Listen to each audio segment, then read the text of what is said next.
Shalom, shalom, frères et sœurs en Christ, et bienvenue à la Rhapsodie du vendredi 29 avril 2022. Rhapsodie écrite par le pasteur Christoya Kilomé, et la lecture vous est offerte par les vérités de l'Évangile. Le thème d'aujourd'hui est « La pauvreté n'est pas une bénédiction ». Et le verset de 2 Corinthiens 8, verset 9 qui dit « Car vous connaissez la grâce de notre Seigneur Jésus-Christ, qui pour vous s'est fait pauvre, de riche qu'il était, afin que par sa pauvreté vous fussiez enrichis. » Alléluia.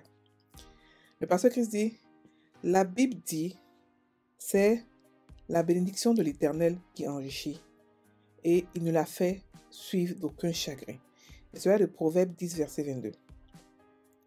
La pauvreté n'est pas une bénédiction. C'est la raison pour laquelle Jésus nous en a délivrés. La Bible dit qu'il était riche, mais pour notre bien, il est devenu pauvre afin que par sa pauvreté, nous puissions devenir riches. Il nous a donné la prospérité au lieu de la pauvreté, de la même manière qu'il nous a donné sa justice au lieu du péché.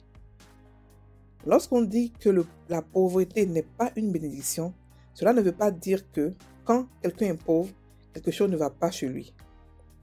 Tout le monde a droit à faire un choix. C'est comme ce que la Bible dit au sujet de plusieurs personnes qui ont souffert dans les Écritures, n'acceptant pas la délivrance afin qu'ils puissent obtenir une meilleure résurrection. Et cela de Hébreux 11, verset 35. Par conséquent, il y a peut-être des gens qui ont choisi de vivre dans la pauvreté. Si c'est votre choix, c'est bien. Parce que c'est le choix que vous avez fait. C'est un sacrifice et vous ne devez pas avoir honte de faire ce choix. Mais si vous êtes devenu pauvre de façon circonstancielle ou parce que vous avez été opprimé par d'autres ou pour d'autres raisons en dehors de votre choix personnel, alors ce n'est pas normal. Vous avez le droit de changer les choses. Cependant, lorsque vous choisissez d'être pauvre, n'essayez pas de rendre quelqu'un d'autre pauvre, sauf s'il cherche aussi chez vous les principes de la pauvreté pour le devenir. Mais certains d'entre nous sont appelés à faire certaines choses dans le monde pour lesquelles nous ne pouvons et nous ne devons pas être pauvres. Ce n'est pas parce que nous aimons être riches, mais à cause de la responsabilité, à cause de ce que nous devons faire. Dieu compte sur nous pour porter l'évangile aux extrémités de la terre. Il a dit dans Matthieu 24, verset 14, « Cette bonne nouvelle du royaume sera prêchée dans le monde entier pour servir de témoignage à toutes les nations. Alors viendra la fin. » Et cela est de Matthieu 24, verset 14. L'évangile est gratuit, mais la diffusion n'est pas gratuite. Le Seigneur a dit par le prophète dans Zacharie 1, verset 17, « Mes villes auront encore des biens en abondance. » Refusez d'être pauvre. Prenez votre décision, que vous serez aussi prospère que Dieu vous l'a ordonné. Il a dit dans 3 Jean 1, verset 2, « Bien-aimé, je souhaite que tu prospères à tous égards et sois en bonne santé, comme prospère l'état de ton âme. » Il veut que vous prospérez spirituellement, physiquement et financièrement. Faites le choix de ne rien faire de moins. Alléluia, fin de la Rhapsodie. Aujourd'hui, le pasteur parle de la pauvreté. Il explique que, étant donné que nous avons tous été bénis de toutes sortes de richesses, de tout ce que le ciel renferme, la pauvreté devient un choix. Oui, la pauvreté devient un choix. Là où vous êtes né, là où vous avez grandi, ne dépend pas de vous. C'est-à-dire que la pauvreté avant votre majorité ne dépend pas de vous. Mais la pauvreté après votre majorité dépend de vous. C'est un choix que chacun fait. Et beaucoup de chrétiens croient que la pauvreté, la richesse est interdite aux chrétiens. Ils se disent que non, le chrétien ne doit pas être riche. Je ne sais pas quels sont les versets bibliques qu'ils ont pris, mais la Bible dit que l'or et l'argent m'appartiennent, moi qui suis Dieu. Et nous sommes ses enfants. Pourquoi nous qui sommes les enfants de Dieu, on doit souffrir et croire que la pauvreté est une bénédiction, alors que les enfants du monde qui n'ont rien à voir avec Dieu, qui n'ont pas pour père Dieu, eux, ils sont riches et ils font des choses, ils contrôlent le monde, ils font ce qu'ils veulent dans ce monde. Pourquoi? Pourquoi un chrétien doit être pauvre? Aujourd'hui, quand les pasteurs sont riches, tout le monde croit que c'est parce qu'ils ont pris la dîme, c'est parce qu'ils ont pris les offrandes, c'est parce qu'ils ont fait des choses. Et quand ce n'est pas un pasteur, forcément, surtout en Afrique, c'est forcément qu'il a fait des choses extraordinaires, il a fait de la sorcellerie, comme si c'est seulement le diable qui peut enrichir. Depuis quand le diable enrichit? Moi, je ne comprends pas. Le diable n'enrichit personne. Si ça ne tenait qu'à lui seul, toute la terre entière allait être pauvre et allait être sous sa domination. Non, il n'enrichit pas. C'est Dieu qui enrichit. C'est pour cela que 2 Corinthiens 8, verset 9 nous dit que « Car vous connaissez la grâce de notre Seigneur Jésus-Christ, qui pour vous s'est fait pauvre, de riche qu'il était, afin que par sa pauvreté, vous fussiez enrichis. » Et encore, il a dit que dans 3 Jean 1, verset 2, « Bien-aimé, je souhaite que tu prospères à tous égards et que sois en bonne santé, comme prospère l'état de ton âme. » Ça veut dire que Dieu veut que nous prospérons. Dieu veut que nous soyons épanouis dans tous les domaines de notre vie.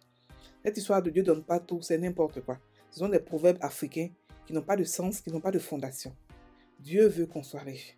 Donc, ne détestez pas, parce que la pauvreté est un état d'esprit, c'est une mentalité. Et de même que la richesse. Lorsque vous avez peur de l'argent, lorsque vous repoussez, lorsque vous croyez que tous ceux qui ont l'argent sont des démons ou font des choses bizarres, vous n'allez jamais attirer la richesse vers vous. Et il y a des chrétiens qui ont décidé que, parce qu'ils veulent entrer, comme Jésus a dit, qu'il est difficile pour un homme riche de rentrer au royaume des cieux que pour un chameau de... Je ne sais plus trop. Donc, ceux-eux, ils vont rester pauvres. Écoutez, c'est un choix. Restez pauvres si vous voulez, mais ne laissez les autres qui veulent devenir riches parce qu'ils ont des missions très grandes.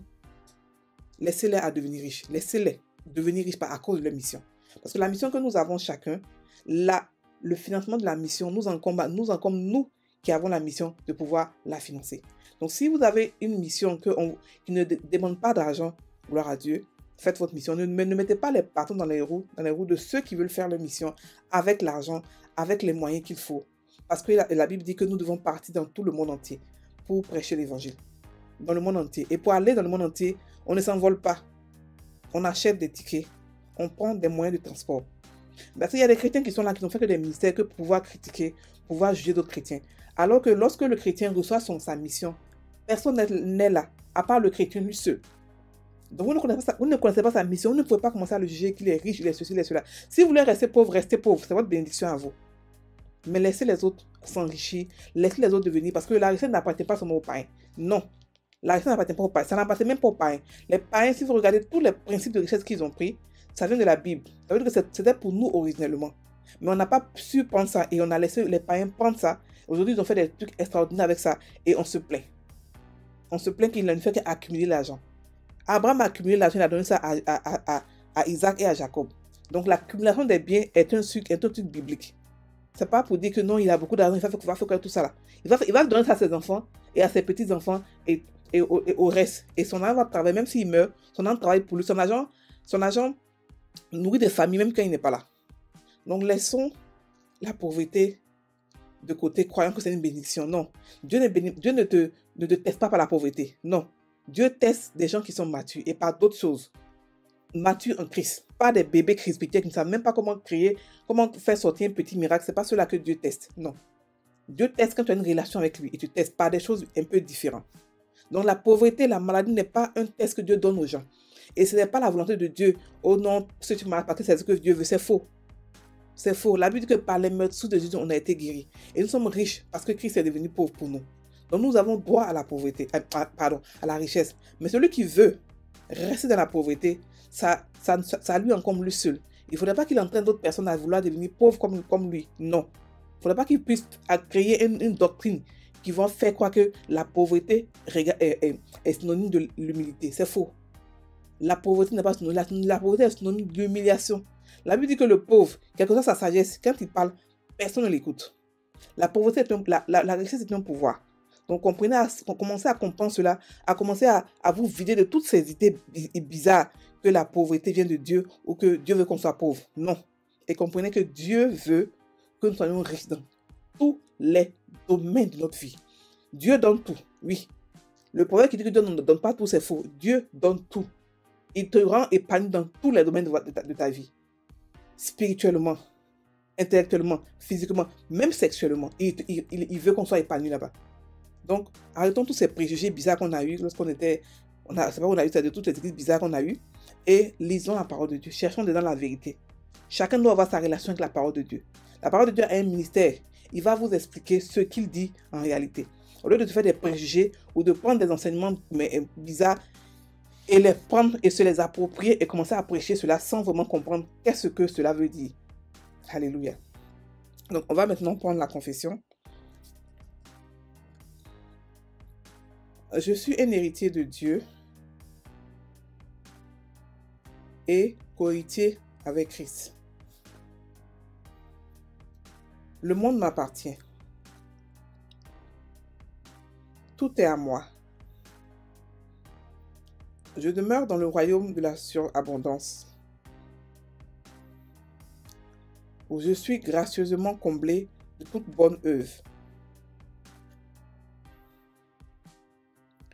Je marche dans mon héritage en Christ, prospérant dans la santé divine, tout comme mon âme prospère. Alléluia.